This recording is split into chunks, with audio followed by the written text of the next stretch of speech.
Underdogs. And together we form This crazy dynamo. known as the Unpanders. Underdogs. No, sir, we don't pander. Yeah, especially not to younger viewers. If you're under 18, please get your waiver signed and come back. Yeah, go listen to some tinier podcast that doesn't care. We care. Also, if you're an employer, you cannot use this podcast against me, please. Only because it's for infotainment. Yeah, it's for fun. Entertainment purposes only, I believe it's called. Yeah, nothing can be used against us in a court of law. So what'd you say we do here again? We like to fit in the groove and just flow. Yeah, Burst out in conversation. Let it rip. A couple old friends just going over some really interesting stuff. So why don't you tune in? Enjoy. Thanks, folks. So, I'm Dan. So Nick. So I'm Nick. So I'm Nick. And you're Dan. All my words run together. Together we are the Unpanders. Yeah, You are listening to episode 46. 46. Hell yeah. Ish. Because we don't know how they're really going to come out, but we'll find out. No, we don't, but it's recorded. And this one is about Underdog. Oh, Underdogs. Nice. Everyone's favorite things. We're going to talk a little bit about the origin of the word. That's a great thing. We're going to talk a little bit about some underdogs. That's a great thing. We're even going to discuss some betting odds, some sports facts, some interesting tidbits. We might touch on some movies. We're just kind of a good old time here. Yeah. Feel free to tag along, add as much as you want. We're not checking. We're not reading along today or most days, so it'll be like you're silently adding to our catalog. Silently. We'll feel you in spirit. Would you like to clarify anything from our last episode? Dripping blood. Oh. Actually, yes, I would. The one thing we didn't really touch on very deeply is vampires. We kind of skimmed over a little bit. They didn't get a fair shake, I think. That's true. We're talking about blood, and I guess vampires are a little bit of a deviation from what we were talking about. So I shied away from certain aspects. I thought one of the most interesting facts was that people thought that vampires were really OCD, and they couldn't not count something. So it's called arithmomania. Arithmomania. Okay. And it's an obsessive compulsive disorder where they have to count everything. So people would throw sand or rice in front of their doorway on graves, so when they came near them, they'd have to start counting every individual grain of sand or rice. Wow. It seems really bizarre. I mean, they got the right idea of what to throw, right?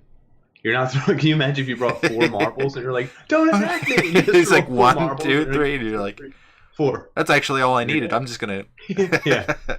I gotta go. Interesting. Well, Underdog, which is Latin for under and dog. Dog. It's not Latin at all. In fact, it was first coined in the 18th century. I got the year 1859 without some text for all of those who want to know. But it was used as the beaten dog in the fight, the underdog. Like a dog fight. A little bit, yeah. Your ice cubes are really distracting, I'll say that. I'm really sorry. I was getting my drink ready. It's like the most important part of the night. Before we really get into underdogs, I'd like to tell everyone I've been getting fat. Oh? And does that make you an underdog now? It does, because I'm fighting against a larger opponent myself.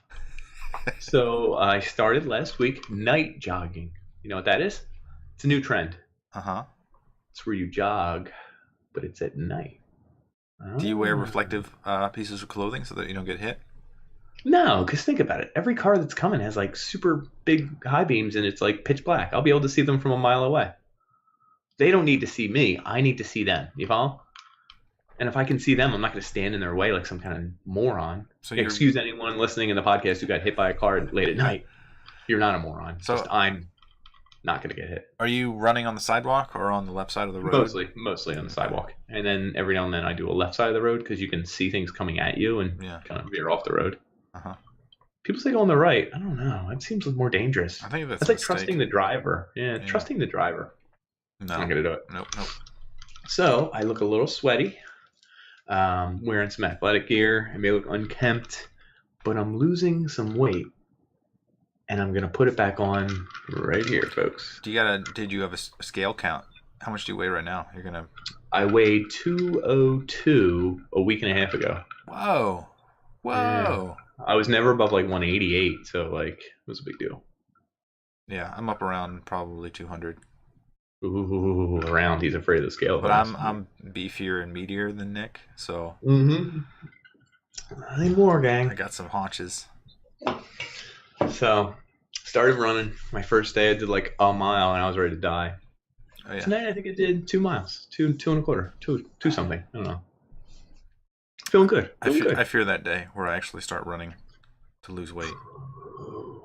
You know what's funny? I've tried different things. I used to run like 6 years ago. I did Broad Street. It's like 10-mile run. Uh-huh. That's kind of the thinnest I was. I mean, you get thin from running. Like, there's no denying it. It's the thinning.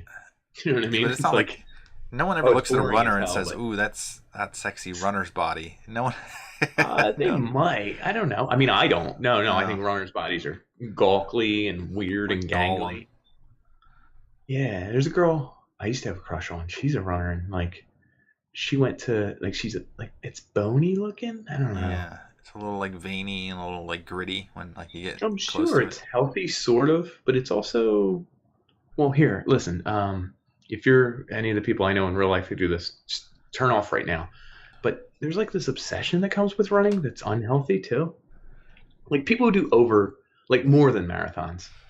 Like, you know, people like post, I ran my 30-miler over the weekend, or I did a 100-mile for 2 days. Or they put it on the back of their car. Yeah, well, if you did it, you might as well put it on your car. I'm not against putting it on the car. I'm against doing it in the first place. If you're doing a race, it takes like 6 hours. Stop. That's a weekend right there. Right. And do you know how you have to train for them? You have to like run at least an hour a day. Like I get the fitness aspect, but I don't have an hour a day to do nothing. You know what I mean? Like, you're saying that makes you an underdog, right? Since we have so little time to do what we really want to do. Exactly. And the thing I'm going against is huge. It's 202 pounds. I'm going against something much bigger than my ideal self. So I'm the underdog, and I'm going to beat it. What about your diet? Especially, I used to eat real crappy, like all winter. I've kind of cut back, but I still eat kind of crappy. Yeah, no, for the last 3 months, I've eaten a lot of crap, like tons of crap, more crap than I've ever eaten in my life. Yeah, because time's a big thing. People don't realize it's not like, oh, I'm just lazy. It's like I have 5 whole minutes to make a meal and eat it. I'm gonna include this mini ice cream cone and chips and hummus. I can eat them standing up. Oh, mac and cheese? That's sure. Reheat that for 2 seconds. Boom, I'm good. Yeah. Eat it while you're standing, and then you're hungry later because it wasn't a real meal. So let's have some more stuff later.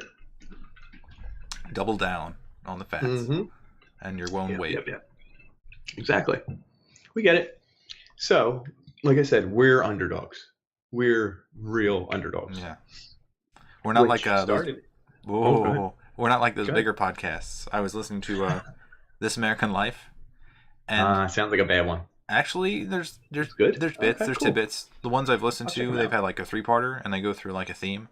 So I listened to one about breakups and one about starting over from scratch.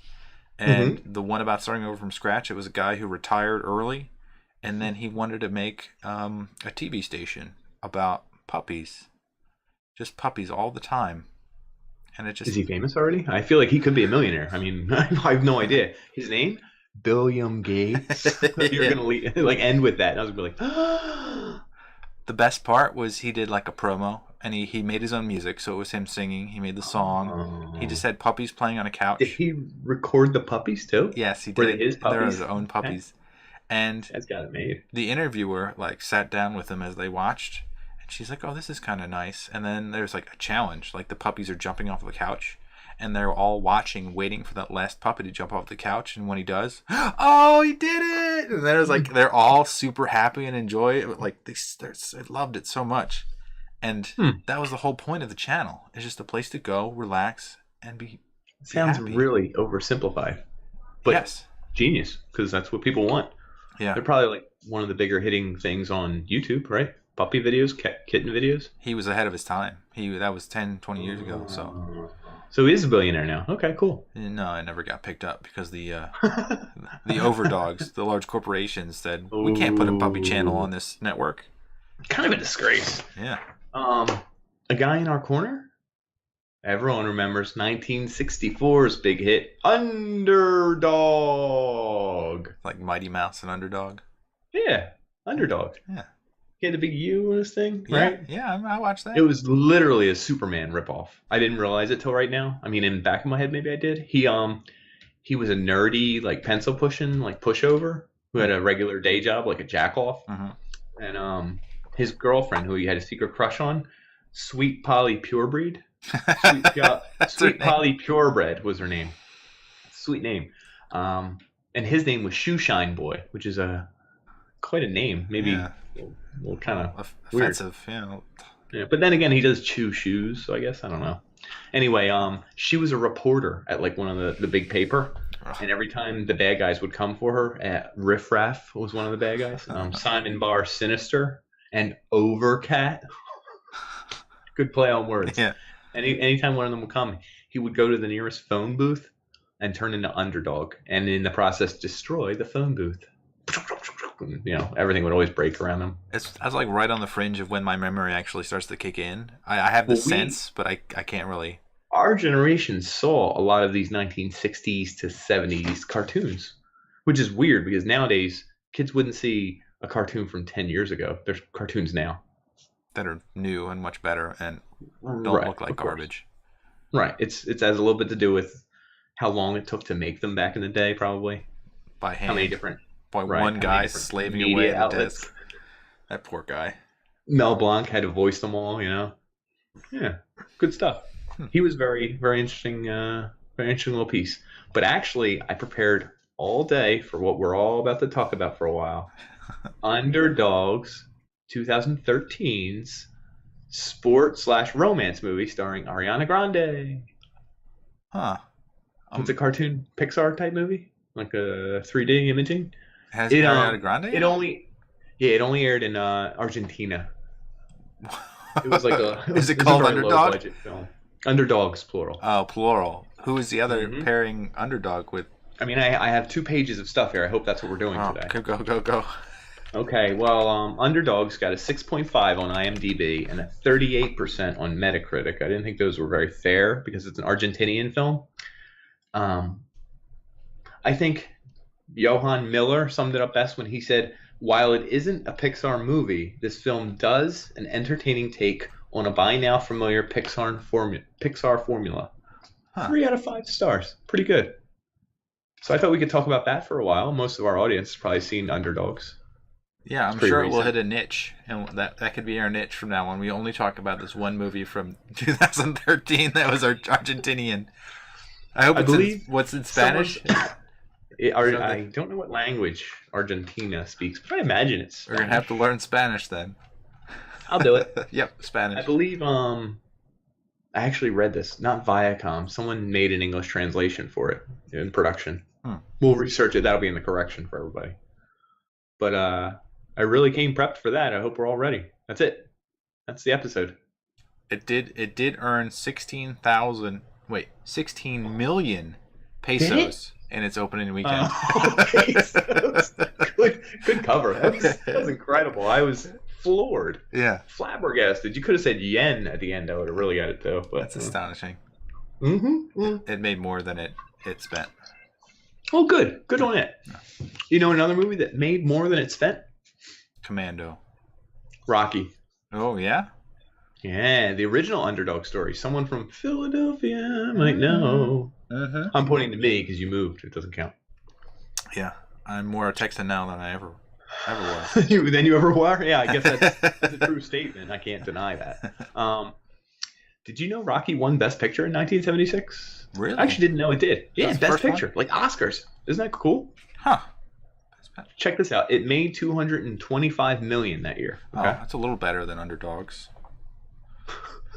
Well, hold on. Do you know how much it cost to make? Probably like $1 million. $1 million. You got it on the nose, brother. Woo! This guy's got I'm so good. Man, I like What's bullshitting. crazy is he didn't even win. He tied and lost by decision. Do you remember any of the Rockies? I saw like 1, 3, parts of 2, parts of 4, and the one that came out called Rocky Balboa. That one's pretty good. Which one does he battle the Russian, and which one does he battle Apollo? I have them written down. So 1 is where he loses to Apollo in a decision. 2 is a rematch. He wins against Apollo. 3, he fights Clubber Lang, a.k.a. Mr. T. 4, he fights Ivan Drago. Punch. Such a badass dude, yeah. Anyway, he knocks him out. And then 5, I didn't write down what 5 was. I think it gets ridiculous. Mm-hmm. And then we have Rocky Balboa. And then Creed, which came out a few years ago. I think everyone said I should see it. I didn't. It actually was nominated for Best Picture, I believe. Yeah. And then Creed 2 is actually in production, set to release this year. It will be the 8th in the Rocky canon. Huh. Have you ever seen The Wrestler? I did. That's very depressing. It's in the same vein, I think, when I see Sylvester Stallone as an older gentleman who can't really do anything. It looks like he's about to pee himself. Not. Oh, as in the actor? Yeah. But it's the same thing. What's his name? In the Wrestler? Yeah. It's not Nick Nolte. It's It looks like Nick Nolte, but it's that guy. You know, it's Ba-ding, ba-ding, ba-ding, ba-ding, ba-ding. Your internet better hurry up. Ba-ding, dead air. Wow. Everyone's turning off. Who is it? I don't know. His name isn't showing up. I know is Mick Rooney? Is that no? Oh, Rooney. Yeah, and Rourke. Mickey Rourke. Mickey Rourke. That's the one. That's Rourke. Yeah. I was close. Mick Rooney. Yeah, but Mickey Rourke, he's so beat up in that, and the best scene is when he has to work at the supermarket deli, and he's slicing meat, and he's like his finger getting hyped up. He's going through the plastic, like he's going out to the crowd, and then he's just, how do you like it? Cutting meat. Yeah, is that thin enough, man? Yeah. There you go, and he's winking at her with his like busted jaw and crazy looking face. Well, you've touched on something interesting without knowing you did it. It's incredible on Pander. We're so in sync. We are. You've touched on the American idea of the underdog. It's an American ideal that's tied also to the Cinderella story. Yep. We'll tie into sports later because these often become sports metaphors, but they're also metaphors for the American condition. Like America sees itself Capitalism, as the Cinderella story. Rags to riches. Pulling ourselves up by our bootstraps and oiling some assholes of our own. That's a Always Sunny quote. I thought you were oiling with your nose. No, whoa, I could. I know someone shinier than myself that could do that. There. That slipped right in there. Yeah. If I was a thinner, lighter man. But I'm quite girthy. So, do you know where the origin of the... Oh, here it was. Sorry. Ooh. Do you know why American is so into the underdog, the Cinderella story, all that? It kind of begins with Jewish, Christian ideals. Judeo-Christian roots. Because most of the people in America are Judeo-Christian. I guess they're like the origins of the religion are that they're sort of slaves and then they fought back against the... One of the biggest stories, the oldest, David versus Goliath. Yep. Ooh, big one there, right? Definitely. So do you want to know something crazy? I did a little research. How big do you think Goliath was? It's probably like 6'3". There's 9 accounts of his height. Oh, yeah. Did they do it by shekels? The smallest? Yeah, they did it by cubic, whatever they have. So it was like 3 feet is a cubic yard, or I forget. 6'9" was the original account. Okay. That's pretty big. Like that's a big Chara. Zdeno Chara. Yeah, is he 6'9" or 6'8"? He's 6'8", 6'9", somewhere around there, yeah. I would have said 6'8", internet. The internet has told me that it will take some more time to read this page. 6'9". He is 6'9". I was correct. Damn you. Yes. Is that on skates? That's an on skate stat. That has to be. I mean, they probably bullshit it anyway. Right. Anyway. One of the next accounts had him at 7'9", and there was an account that had him at 9.5 feet tall. That's bullshit. Do you ever hear? Do you ever hear like Abraham? He was 160 years old when he went out of the desert, and then like it took him 100 years to die. Like wait, yeah. You know he was like 300 something when he gave birth to 50 There's kids. A famous reverend who figured out the age of the. It's in Inherit the Wind. One of my favorite books. That's a pretty good book though. Right. The lawyer's questioning the reverend. He says, well, actually, they know the age of the universe. Mm-hmm. We did it by figuring out Abraham's, Noah's, everybody's age. And then when they were born, et cetera, the earth is, et cetera, years old. Mm-hmm. And what's crazy is, oh, my God, here it is. I read this story in my Time Hop the other day. For those of you who don't know, Time Hop shows you what you texted, tweeted, or Facebooked this day in history. Are you Wow, familiar? that's creepy. Keep going. Wait, I, no, I you sign up for it. oh, So I mean, you can opt out or turn everything off. I have things turned on, so I know what I don't have texts on. I have what episode tweets, you recorded? Facebook. I could, Oh, because but it'll be the tweet. think about it, right? But it would be today, June 4th, and it says 1 year ago you tweeted this, 2 years ago you may Facebook this, 8 years ago you took a picture at the Flyers game or something. Wow, self-indulgence. So something, 100%, I love it. But you also see how you've changed over the years. Well, let's say this. Sure. I saw there was a senator who he was saying the age of retirement shouldn't be lowered. If anything, it should be raised. He doesn't understand why there should be a mandatory money for anyone who retires, because as we all know, Noah at 158 decided he built the ark or something, and he literally said this in court. Oh no! And people were like, "What?" And they're like, "Well, everyone else is kind of just lazy." And people were like, and this is, I want to say a senator. You can look it up. A senator, Noah or Abraham. You could probably figure it out. But I made a comment about him, I believe, this day in history or yesterday, years back, 1 or 2 years back. So the oldest known person to ever live is Jean Clement, How old was 122 he? years. 122 Damn, years old. 22? Is that legit? That sounds fake. What yearish was this that he lived to be 122? Recent? 1997 is when that person died. Okay. I can kind of believe that then. If it was like 500 years ago, I'd be like, it's bullcrap. Yeah. Well, anyway, Noah and Abraham lived to be 392. Pretty amazing genes they had. And that was a woman. There's Oh. Janine. Oh, my bad. I don't know. French. The way you said it improperly, I thought maybe for your correction for the next episode, you can say it more properly. I'll have to learn this. Properly, honor the oldest person that ever lived. Could be different by tomorrow. Or I can honor Noah or Abraham. Let's knock off old Jeanette. Yeah. Make room for Abraham. But the real, I thought, interesting David and Goliath story. Did you hear? He slung the rock and it hit them in the head, right? Yeah. Knocked them over. Yep. That's like the whole story to kids, most people. Yeah. To me, that's what I know. I don't know. Like that scene in Troy where 1-on-1 they go and fight for the two sides of the war. Oh, I was thinking like the snakes or whatever in Game of Thrones, where he actually poisoned him beforehand. Oh, I think there's some foul play.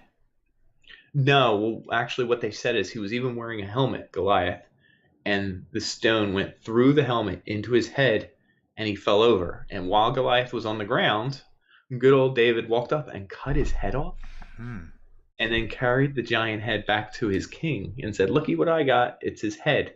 And he took all of Goliath's armor and set it up in his tent as a shrine, as if to say, "Ha ha! Look what I got!" And it was all giant-sized armor. And I thought, that's weird. I never heard that part of the story. That's weird. Yeah, that doesn't really meet our Christian values. Right? But it was in the story. We just kind of stopped at he threw a rock at the big dude and the little guy won. Yeah, yeah. Not little guy won. Cut his head off, severed the veins, dragged the bloody stump back to the king, and then paraded around in his dead body armor. We always skip over that part. Thought that was weird. So, do you know any other underdog stories through history, maybe? Or I'm trying to save sports. I'm trying to save sports for the end. So, any movies? Any movies that came out in 2004 with true underdog story in the title? I could see. So, starring, it's an athletic movie, but not really. Starring Ben Stiller, Chuck Norris. Chuck Norris is in this one? Yeah. And, is this like Dodgeball or something? Yeah, Dodgeball. There you go. You got it. Dodgeball, a true underdog story. I was thinking The Replacements, because that was around the same time frame, No, right? it But is. it didn't have Ben Stiller in it. No, it doesn't. But that's also an underdog story. When I was reading, it says it was either Wikipedia or Webster or someone was like trying to say this trope is in every damn sports movie, but they said it in the nicest way possible. But they're like, you'll notice this trope is in almost every movie about sports. And it's like the ragtag bunch gets together and beats the overwhelming favorite bad villain character. Yeah. And I was trying to think, how many movies is the the team that's favored go on to win, and then that's it. Like that's it. It's the whole. Wow, incredible. Are there any? I couldn't think of one. I couldn't think of very many. I knew Rudy. He doesn't really. He's like undersized, and he only plays for 5 minutes a game or something. Yeah, I think like one play. Yeah, if I'm not mistaken, it might even. I don't know. So like that's somehow huge in the movie, but that's very minimal in real life. If you only played one play, you wouldn't be talking about it. Not even a little bit. Do you want to get to one of the more popular underdog stories of all time, and one that you may be familiar with? Oprah. Oprah was an underdog story. No, I actually didn't know this. Poor family won a scholarship to be a broadcaster. How poor is poor? You mean average income or poor? Like I have no idea. I'm literally asking. I don't even know if they you do research. I apologize. Wore potato sacks because clothing did not always fit into the budget for her poverty-stricken family. There you go, potato sack clothing. That's poor. Pretty hardcore. But hold on, what year was she around? Late 60s, early 60s? She's like 70 now, so she's got to be mid 50s is when she was born somewhere. I guess I could see because I can't even see a person wearing a potato sack with my parents' generation. Like they couldn't. Like that wouldn't even make sense. Huh? Like, did she wear it like to school one day as a joke? Like, there's no way. She's like, Mom, I don't have clothes. There's a potato sack in the back. Like, do you know what I mean? I can't see it. It's possible, and I apologize if it is. She was just projecting her life out, and she said, if I wear this Halloween costume as a potato sack right now, exactly. And I do become successful, we're coming back to the potato sack. Yeah. All I had were potato sacks. They're gonna picture me as an underdog. Well, because anytime you write a story, you have to denote. An old teacher we had, we'll call him Nicolity. I don't know. He always said the power of a joke or a story is in what you expect versus the outcome. The delta, the change. Mm-hmm. So I think that holds true to most writing today. Yeah. The bigger change you can enact, like say, he started out here and he ended up here. You never say like most of his life was here and he kind of ended up here, because that's a bad story. You have to say the very worst thing he ever did and compare it to the very best thing he ever did. Like you have to go to extremes because it's a bigger story. It's a bigger delta, folks at home. That's like that. There's a Russian guy named Roman Abramovich who was born penniless because he didn't have any family and he was in an orphanage. Most children are born penniless. Yes. By the way, I know. That's why I stuck a bunch of dollars in my son's diaper when he was born. Right in the crotch. And I kicked him out the door and said, "Good luck." But yeah, he was another rags to riches story, but he's one of those opposite ones where it sounds really good until you find out that he was all like black market-esque, and like right after the collapse of a certain country, they started doing sketchy stuff. So you can be despicable and still gain your way, and people will hail you because you started out, but they don't see the middle portion or the hard work that goes into being an Oprah, because that probably took a lot of hard work to get there.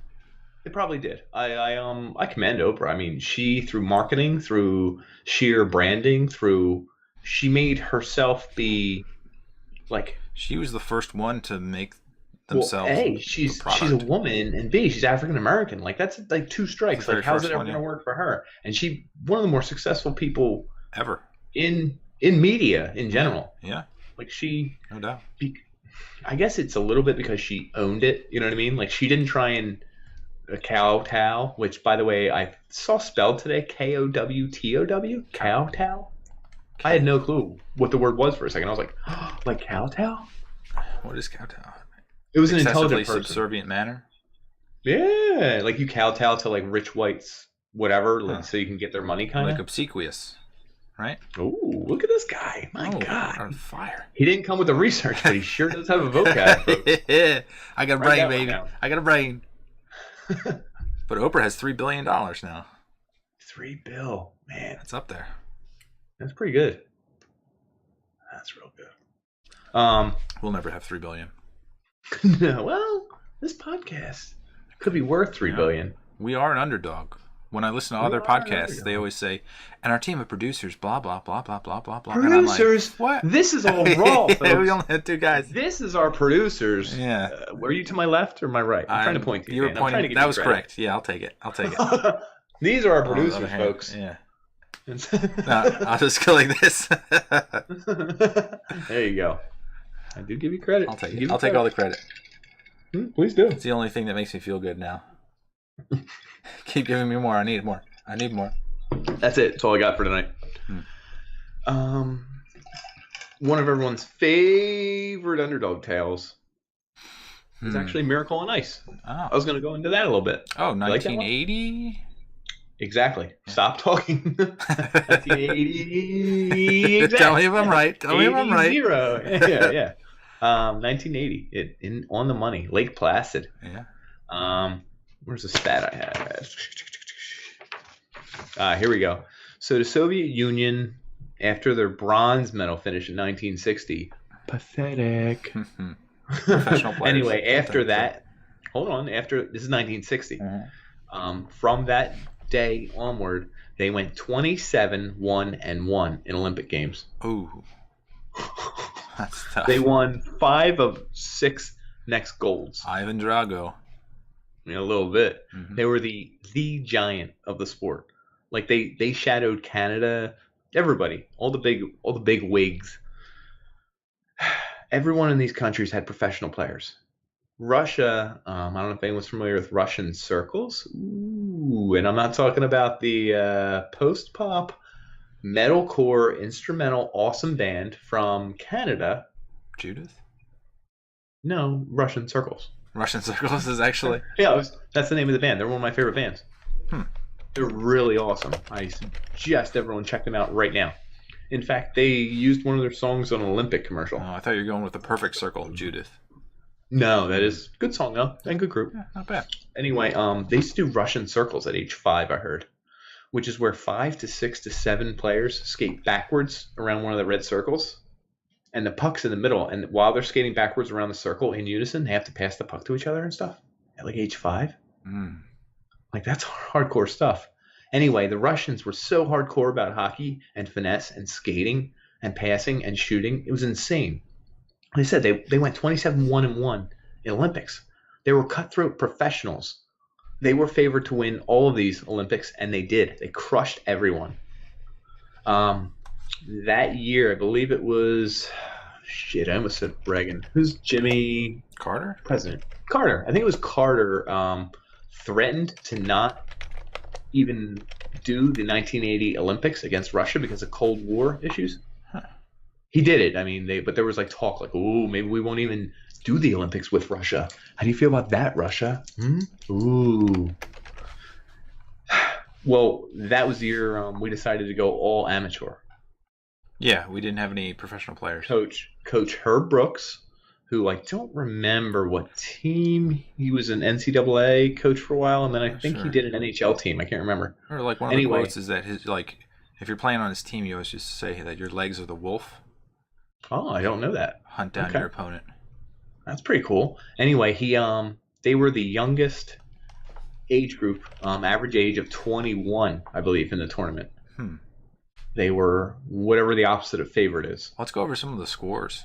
Underdog? So you got some numbers? Yeah. So check it out. Cool. Is this regulation or regulation? What do you mean regulation? They did weird stuff in their preliminaries. Some teams wouldn't play a lot of starters and stuff. So a preliminary game could get out of hand. I don't know which ones these are. They all look like they're played within the same week. Okay. All right. Then that's probably they're all legit. Go ahead. Soviet Union versus Japan. I'll just say versus the people. They won 16-0. Versus Netherlands 17-4. Versus Poland 8-1. And it gets better. 4-2 versus Finland. And then 6-4 versus Canada. And then United States won 4-3.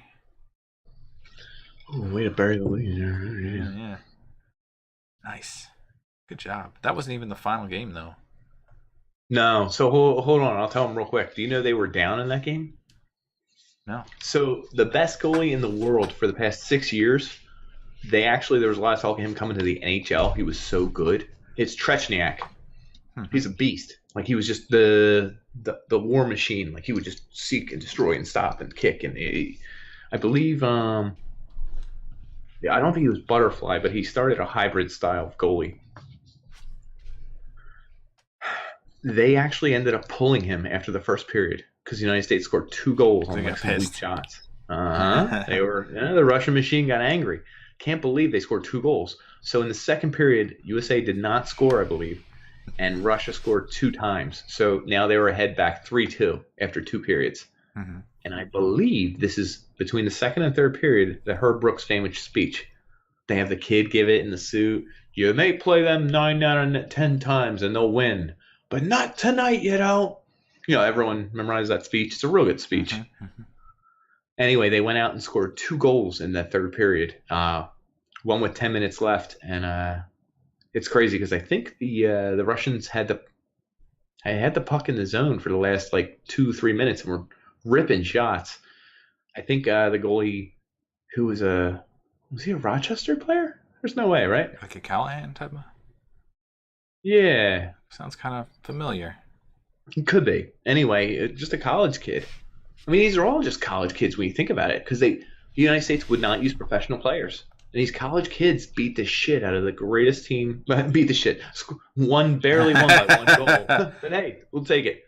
And held them off and cleared the puck with 10 seconds. And Al Michaels said, "Do you believe in miracles, folks?" And everybody's going nuts and throwing things. And then they had to go and play Norway or Sweden and beat them pretty handily, 5-2 or something maybe. I don't know. I think it's 4-2. You got the number? I think it was 4-2. Okay. Yeah. And won the gold. But I mean, that was a real game. Hell of an underdog story. Pretty badass. So that kind of leads us into all other sports. You want to talk about any sports underdogs you want to talk about? Ooh, let me see here. I got lists a mile long. So yeah, I know. Oh crap, that's literally a mile long. If you were to put this on the pavement. So there's basketball teams. I looked at everyone's wins over all time. Okay. Which is crazy. I saw that. Some of that's so unfair. Besttickets.com, this blog is pretty amazing. So I'll tell you top 3 teams. So what makes a dynasty, first of all? 3 years in a row or 3 out of 5? I say 2 out of 3 is the beginning of a dynasty. 3 out of 5 is a dynasty. I would agree with you. Okay.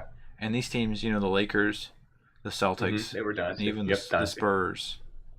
Yeah. Pre-LeBron kind of, as LeBron entered. So those are the top 3, not in that order. But their win percentage is around 60%. And if you were Well, that's crazy because who's to say they weren't losers throughout all the 70s, 80s, and part of the 90s? Do you know what I mean? Deliberately flop, like the Penguins, to pick up better picks. Language. Yeah. But they probably have 3 of 5, are they? I think they're there, yeah. I think they already won 2. You have stats on that? You researched it probably. I didn't do the Penguins. I just was looking at winners. I know they're 2-time winners. Didn't happen to come. Yeah. They did, but I think it's also 3 in 5 years or 3 in 6 years or something. Remember the one against Detroit they won? Let's not look it up. Yeah. We'll gloss over that piece of garbage. All right.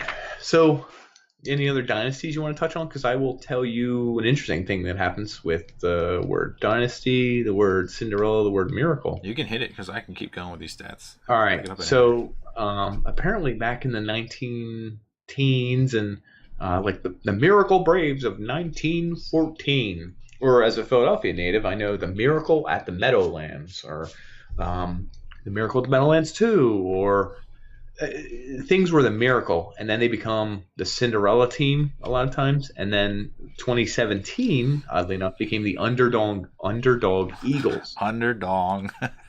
They were big swinging. Yep. Like the Eagles were kind of one of the biggest underdog stories of my life. Yeah. And I'm sure it's me-centric. I mean, if you were alive in 1948 and you cheered for the friggin' underdog Celtic team that was up against the Bill Russell, I don't know. After a certain point, you're like, why are you cheering for the Patriots? It doesn't make any sense. They've won how many times in a row? You say that, but I will say he might be one of the ultimate underdog stories. Tom Brady, because he was drafted 78, sixth round. I actually almost put his number on here, except I figured it would be too easy. When was Tom Brady drafted? It was in the 6th round, I'm pretty sure. It was back when they did 7 rounds. Now Oh, they do 5. he was 199. Never mind, 6th round. Is that what it was? Yeah. Yeah. So he's probably one of the last ones, right? And the only reason, I think he was on the very last day. I know that. Like, that's crazy. And then he only really got to play because Drew Bledsoe got injured. Yeah, and then he dominated. So there's only 7 rounds. Mm-hmm. So there's only what? How many? 30 teams? How many teams? Yeah, 7 times 30, 210. Yeah. Does that make sense? Yeah, so he was, yeah.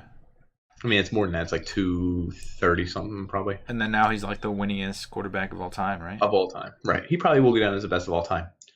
Interestingly enough, then, we can talk about those 2017 Eagles. I thought they were a long shot to make it because as a Philadelphia native who delivers to all the poorest neighborhoods in Philadelphia, the one thing I can talk to with everyone is the Eagles. It's a crazy Eagles town. Everyone who's from Philly who sees this knows it. It's like people will talk Eagles.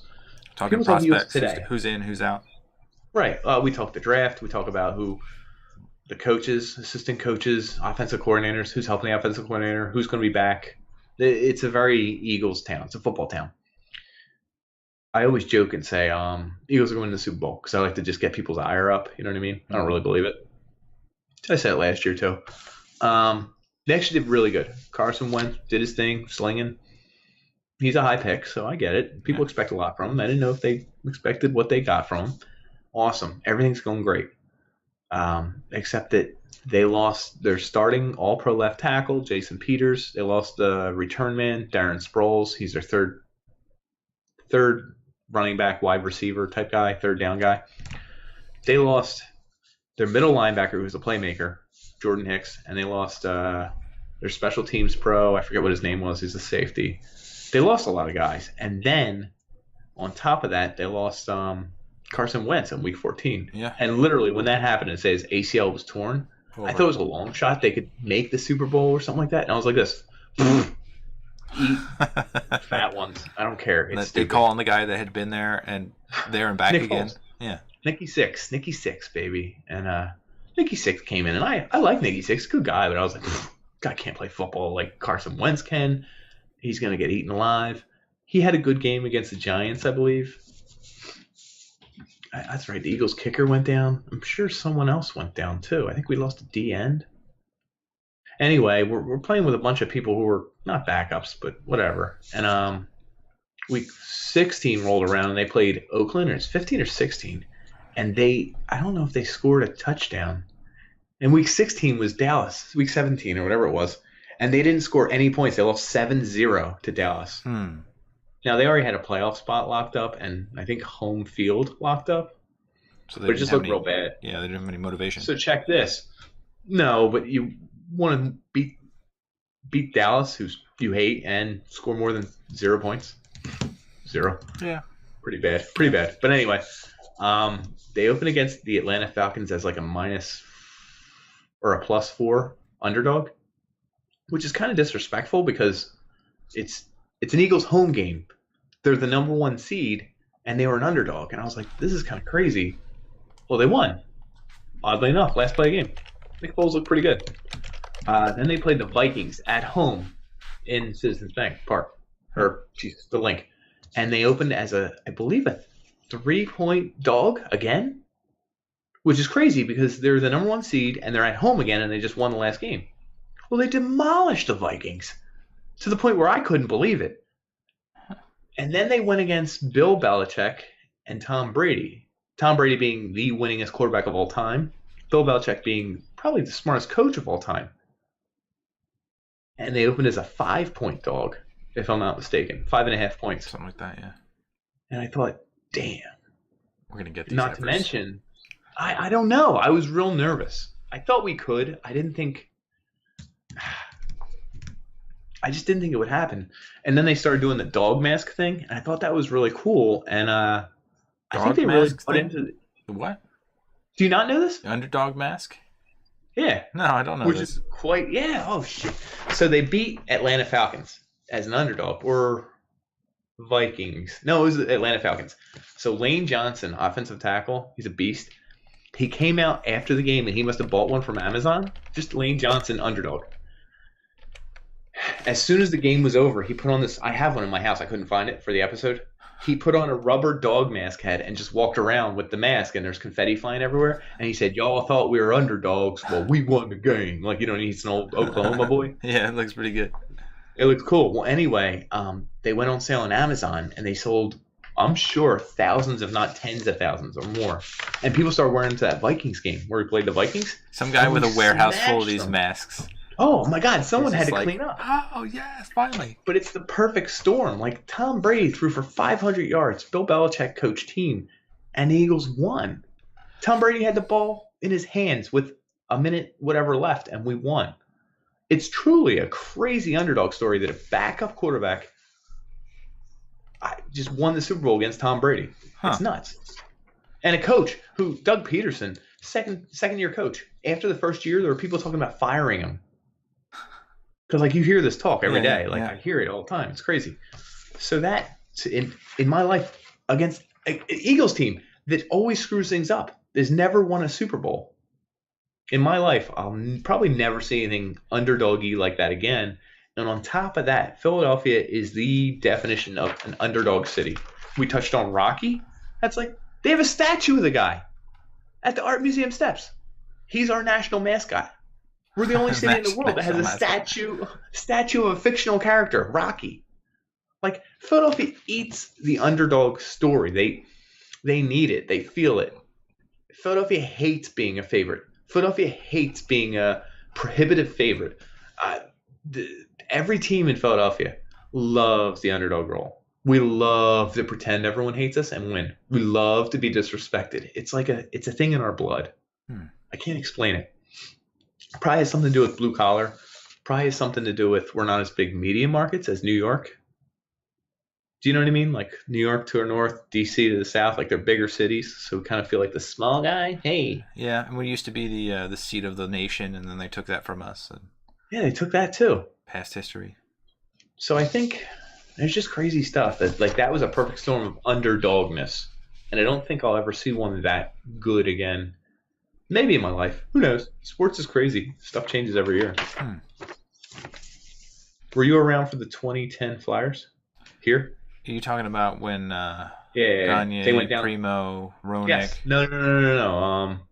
After that. Down 3-0 to Boston Bruins. Oh, yeah. Came back after Richards broke that guy's wrist. Krejci. Was it his wrist? Yeah, it was David Krejci. I remember the hit. Yeah. Center ice. And then shifted the whole series. He went up against the Montreal Canadiens, and he had that goal where he just demolished the goalie. Yeah, he went through the Loch Ness Monster. That's correct. I remember things. Oh my God. Y'all just reminded me. I was at that game, I think. You were? Yes. I was at, it might have been this game. Don't quote me, because I don't know if lawsuits can happen.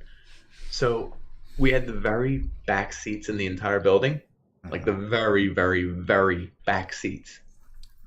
The last row. Yep. So literally I can stand the whole seats. game if I want. Okay. Stand if you want. The ceiling is like right above your head. Yeah, it's like a foot away from you. Yeah. I was so pumped, so drunk, and so out of my mind, I started punching the roof. I punched holes in it.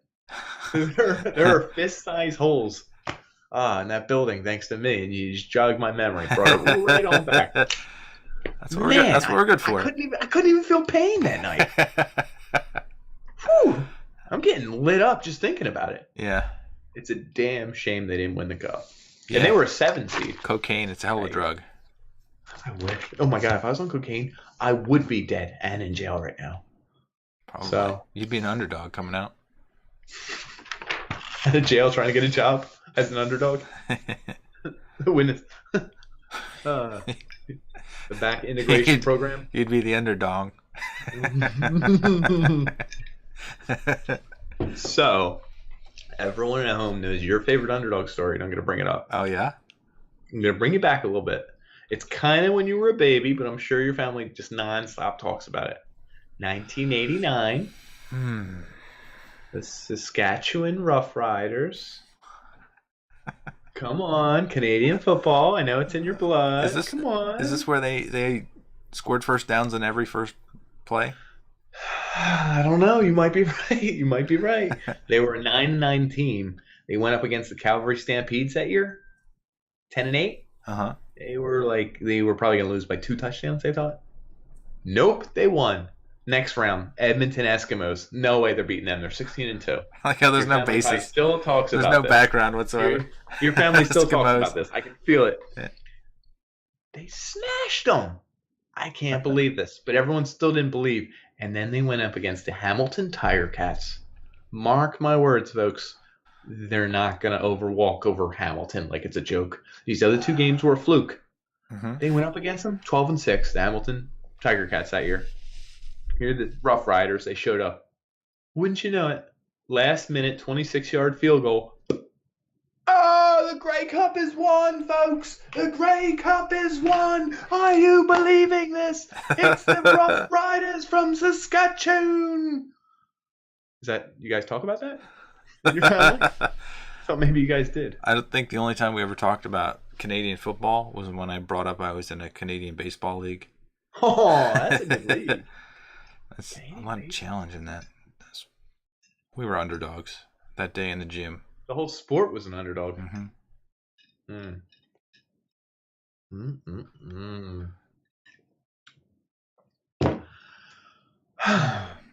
Well, there's one thing I want to bring up about movies and being an underdog. It's like usually they define someone as not coming from wealth or being poorly educated, poor area. D5. D5? District 5 on the Mighty Ducks. Remember the other kids were rich kids. They all have the uniforms paid for. It's like the all black matching unis. D5 is like whatever the hell you had in your garage. Yeah. Patchwork. Not to mention their coach was an alcoholic with a DUI. Was he really? I don't remember that part. Yeah, Coach Bombay. So he's whatever, he's upset with his life or something. He's drinking. The cop pulls him over, and he says, "Have you been drinking?" He says, "A whittle." He says, "Get over here!" And the judge, instead of sentencing him to, $50,000 fine, 2.5 years in prison, no license for 18 months, he says, "Instead, you have to coach a bunch of misfits in District 5 ice hockey." Bang, bang. Sentences were rough back then. Yeah. And he showed up in his limo to work with children Movie after justice. he just got his DUI. Yeah. Huh. That's when justice meant something back then. Yeah. At least he wasn't mentally handicapped like some of the stories we read about or watch on TV. Such as like Forrest Gump. Like he never really had a chance. No. Are you saying he's an underdog? He's an underdog. He kind of was. He was. Throughout his whole life, he didn't even have a clue what was going on most of the time. Yo, I bet you that's why it was such a successful movie. Because America loves the underdog. Because we believe that they can do it. We believe that we can do it. Individually. Without each other. You don't want me to be all conspiracy theory, do you? Do it. Rich people want people to believe the Cinderella story because then they won't try and change the system. They'll just try and work harder to get ahead and pull yourself up by your bootstraps type stuff. If you're in the wrong system, you're not going to win. You're screwed. Yeah, you're not going to win in that system. In fact, it's a little bit like gambling. Oh, 1 in a million times you will win $1 billion. Most of the time you will lose all your money and you are already poor and you cannot afford to do this and you're losing your family's money. Good job, asshole. Mm-hmm. And your kid's out in the car. That's so strange because I listened to This American Life, the other part of the Starting from Scratch. It was some guy who he inherited $6 million when he turned 50. Well, that's an interesting age to inherit it, though. Yeah, because his father spited him because he was a gambler, a heavy gambler, with a child. With a child, and now he works in Las Vegas. Yeah, he works in Las Vegas as a limo driver, makes money, and then in his breaks, he'll go in and gamble. And the gamblers always talk about how they're winning X amount of dollars and never talk about the long term. What they're losing. Yeah. Right. Well, no. They'll long term. Oh, I won $800 over the past 3 weeks. They will never mention the negative. Minus $100 each day for indefinite. Another infamous gambler move is the plus 400 this year. Yeah. Like I doubt they kept a ledger for the whole year, but anything's possible. I don't know. We gotta do an episode on gambling. There's statistics out there. Maybe we could find out who actually is a winner. Yes. We should do some research on that subject. Yeah. Do you have anything else you wanted to touch on tonight? No, I just love Forrest Gump. That's all. I just love being a champion. Yeah. And running, exercising, rooting for the Eagles. I hope everyone hates the Eagles. We'll see if I touched on everybody. So I guess that covers our topic of the underdogs. What else you got? That's everything. Yeah, I didn't really have very much to talk about here, other than I like looking at the shittiest teams ever. Oh, do you? Yeah. 76ers on that list? Yes, well, of course they are, but they're actually up there somewhere. The recent one. Middle. It's not gonna. It does it all time. Team. This is an all-time thing. I know, and there's a recent team that almost broke the record for fewest wins in a season. Yeah, losingest. I think they won 5 or 7 games a few years ago. What's the NBA record going on right there? What do you got in front of you, NBA? NBA total wins is like 61% win percentage over all time. Oh, you're talking about overall time. That sucks. 76ers overall time is 52%. All right, hold on. Let me get some. You got your pony? My favorite underdog story I read. Ride it, my pony. Was are you guys familiar with Man o' War? Is that the Spanish Man o' War? Close. It's a racing horse that was friggin' undefeated. Is this some giant horse, and he was like, no one knew where he came from. You can look up his owner, Bill, somebody, I forget. Yeah. Anyway, he was undefeated. Every race he went in, he won. He was just this friggin' giant, fast, probably freakish beast. Huh. Hold on, my friends. Horse steroids. This is 1919, so it was probably just good old hot dogs and beer, like Babe Ruth, I guess. Mm-hmm. Anyway, in the Sanford Memorial Stakes, a horse named ultimately Upset won the race and beat Man o' War with the odds 100-1. Ooh, payout. Good payout right there. That's a good payout right there. I have no clue how many people bet on him, but it was pretty badass. And shout out Upset. We like him. I dig him. Do you have any other big upsets you want to talk about? No, but I looked at a bunch of like gambling odds on people who had to bet on like 15 winners in a row. They were putting down they put down like $100, and the return was like 250-1 or something. So I believe it. Yeah. 15 games in a row. It's like flipping a coin. It's like a little bit. Do you ever do the card game? Higher, lower, higher, lower, higher, lower, higher, lower, higher, lower, higher, lower. Yeah. Hello. So you flip a card and you have to pick higher or lower. And you say higher. And now the next card you have to flip. I'm going to flip another card. Higher or lower. You keep going. And eventually, once you get to like 4 or 5 cards, it's like you're going to screw up. So 15. I'm trying to remember. I did an ESPN thing that was less than 15. I want to say it was. What are you talking about? It was 15. No, it might be 15. Flipping a coin 16 times in a row. What are the odds that it lands on heads every time? Is that what you're going to talk about? No, but what are the odds that it would land on heads 65,000-1. That's crazy odds. I'm surprised they don't have like a gambling channel where they just say like, let's watch these flips. Everyone bet. And then they just keep flipping a coin. It's like the addicted gamblers would be all over that. I guess so. They have to wait the now, coins hold on. slightly. What are the odds you'd get something right on 15 coin flips with random guesses? Not just heads. That's the same thing. Are you sure? Yes. If you had to guess every time correctly. And I'm guessing it's the same 65,000-1. Is it? Yes. I think I'm better than that. I hate to say it. We got to start off next episode by flipping coins. Who is better? And the other thing I want to talk about with gamblers is the you can hear the TV on. Hold on. I don't know what they're watching.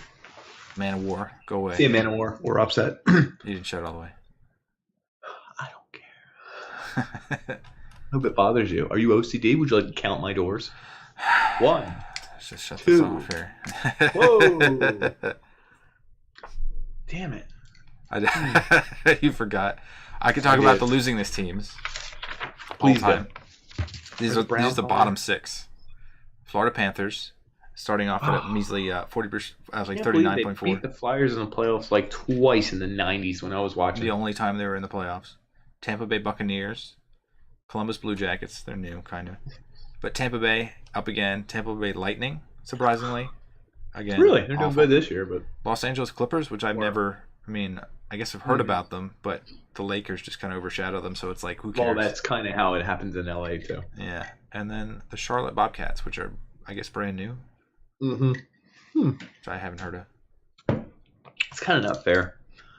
36% win percentage. Ironically, I guess, because they're new, they have low numbers, they'll even out. Over time, yeah. Right. Everything evens out over time. And then the people you hate, the most winning pro sports of all time. I saw it. Was it the Lakers? If you could, Lakers are number 4. Yankees are number 1. Canadians. Oh, Yankees were 1? I know they're up there. Canadians, then Celtics, then Lakers, then Packers. And Maple Leafs. Somehow. Who has the most championships? Is it Yankees and then Canadians? Yeah. That was in order of number of championships. Right. I love that both the Yankees, who won most of the World Series before anyone knew what baseball was, and they really kept good records. Good job, guys. Yeah. Shout out Yankees. When no one cared. Yeah, back when people actually worked in the steel mill while playing baseball. So you didn't actually be professional players. But anyway. And then also in that vein is the Montreal Canadiens, who won like 8 of like 9 in the beginning, yeah. When there was only 6 teams. When there were 6 teams, and they were the only ones who had professional players. They should have a percentage adjusted per the amount of like teams in the league. They should adjust it for that, and that would be an amazing stat. How hard it is to win. Throw the record out and say those guys are idiots. Those suck. I'm gonna put that on me. No, that's rude. That's rude. They were kind of good for the time, I guess. Better than the shit. They were. Wait, they did win. I mean, in a way, if you want to romanticize it, they won on beer and guts more than their opponent, who was doing a healthy diet of beer and guts. So, beer and guts versus beer and guts, they won. Yeah, and it wouldn't have won against analytical, super healthy, super technical, extra training, freakish athletes only, highest paid player type regiment that exists today, but that's fine. And you're right. 50 years ago, you couldn't pay your own way through a major league anything because they didn't pay you very much. No. It's peanuts. God bless. Oops. Ruin the podcast. Again, every time. And that's all I got. That's all I had too. Huh. Weird. Are you an underdog in anything? Let me see. I like to consider my proportion of athleticism to be underdog-ish because I split my life playing video games, probably like 70% of the time at my free time, and 30% I do something athletic. So like whenever I played a sport, I thought I was pretty good for the amount of time I put in it. I'm a value-oriented guy. And I got my value. I can understand that. Yeah. I can respect it too, your answer. I just think it's also weird that you say I'm better than people who are better than me because I spent less time doing it. Yeah. And those jackals who spent their time doing it are losers. For the amount of time I spent, unless you assume that time spent doing something is some kind of sort of curve, so that more time spent doing it only yields a smaller percentage gain. Diminishing returns, I believe. Diminishing returns. Let's say that again. Diminishing returns. That's got to be number 1 now. Speaking of which, are we going to speak slower this episode so that our transcripts show up better? Do you want to talk about that? Because I that's fresh on my mind right today. Oh, please do, because I know you've been chomping at the bit. Let me see if I get this right. Which is a horse term, man of war lost. Yeah. So let me see if I get this right. So Google uses a way of determining keywords by looking at documents within a certain family. So if your document, say your web page. Describe a okay. Families like podcasts. So if it's the whole podcast is a family. If you were to look at our website and every episode we produced, which is what I did. Family. Okay. And looked at each transcript and then figured out like per each episode, like the number of times that word appears. And then you compare it against the whole family, like how many times it shows up in certain documents versus how often and frequent other words show up. You take those and like divide those numbers. It produces an amazing set of keywords that actually match some of the topics. Like when we had episodes with real topics, focuses. Oh, I didn't know you did that. So you're talking essentially you're eliminating all the articles and the small words and the non-important words. And it focuses on unique words. You found a way to isolate our unique words per episode. Yep. And you found that our unique words per episode actually almost gave a description of our episodes a little bit. Yeah, what did I text you? One of them was Valentine's Day. And let's bury the lead here. Valentine's Day. Train. Your butthole. And your butthole. And then it was dater, cousins. That's interesting. 3 in a row right there. That's beautiful dater. Yeah, that was gorgeous. Oh my God, I just realized something. I tilt my head to the right all the time. Huh. Oh dear, now I'm gonna have to overshift. Anyway, thanks for joining us today. I'm pretending we're finishing up, but we always do a recap of the episode here at the Banners. I guess what did we talk about? We talked about the odds in movies, life, sports. We talked about some crazy odds. We talked about some crazy stuff. We talked about some crazy teams. Mm-hmm. We talked about some crazy movies. We talked about... You have to name the movies. Replacements, Mighty Ducks. Miracle on Ice. Rocky. Underdog, the TV show.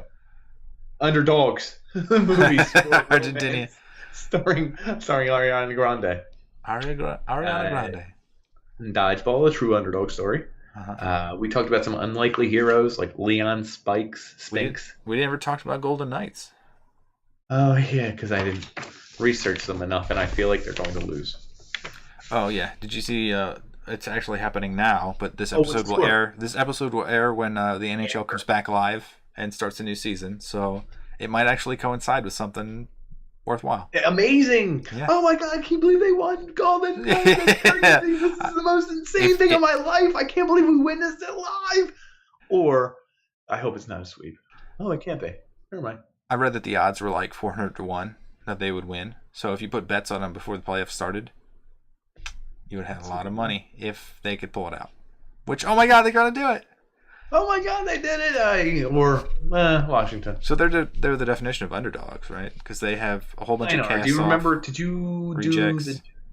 Yeah, so each team was allowed to protect like X amount of 4 forwards. or 5 people? Unprotected ended up being 5 people, but they broke it down by position. So you could protect X amount of forwards, X amount of defensemen, and X amount of goalies.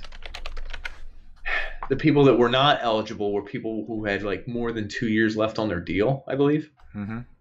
So this is all people who are either unrestricted free agents, restricted free agents, or people with 1 year left on their deal that you could unprotect.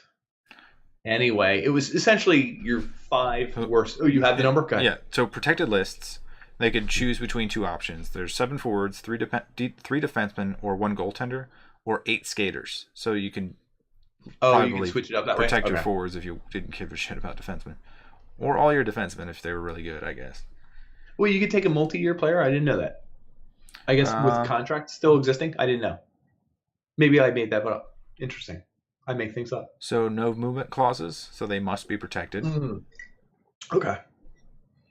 Is that included in your 8? So like you have 8, he has to be in your 8. Yeah, that's in your 8. Yep. Okay. Now I understand. All first and second year professionals as well as unsigned draft choices will be exempt and will not be counted. Okay. Just to them. Right. Okay. And then there's a whole bunch of other ones that no one gives a shit about. But all right. So your hockey team is how many players? 22, 23? Well, 4 times 3 plus 6 essentially. So you have 18 skaters plus a goalie plus 2 goalies. So you have 20, 21, player. Yeah. 21, I think it's 21. Anyway, so you have 21 players, and there's essentially 5 to 7. Half. You get to pretty much save half of them. Okay. So you're giving. Half, you probably have a couple rookies and a couple second-year players or first-year players. True. So we'll say there's 5 players from each team you can choose from. Yeah, 21-man roster. Yeah. And one of them's always a crappy goalie. So it's almost like 4 players, right? Yep. And you get to look at all the teams in the league. There's 4 players they didn't protect. There are four worst players, let's say. And you got to look at the four worst players on every team. It's not their top 10 guy. It's not their top whatever. It's probably their fourth line players most of the time. And you got to make a team out of that. And I think it's George McPhee. That sounds right. Yeah. Ex Washington Capitals GM. Yep. You heard that stat tonight, didn't you? No, I heard this because they were going to play Washington. Interesting storyline, right? Yeah. So he picks all these scrubs and people who are unprotected by their teams, gets them all to play in Las Vegas, of all places, where the lights are the brightest and the sun is the hottest, and the women are the finest. Yeah, that kind of makes sense though.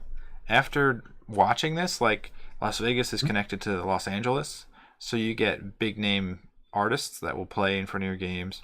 You have a whole bunch of random people that will just show up at your game regardless. How about their pregame? Their pregame is insane. Amazing. Yeah, but it's because it's the entertainment capital of the United States, technically, right?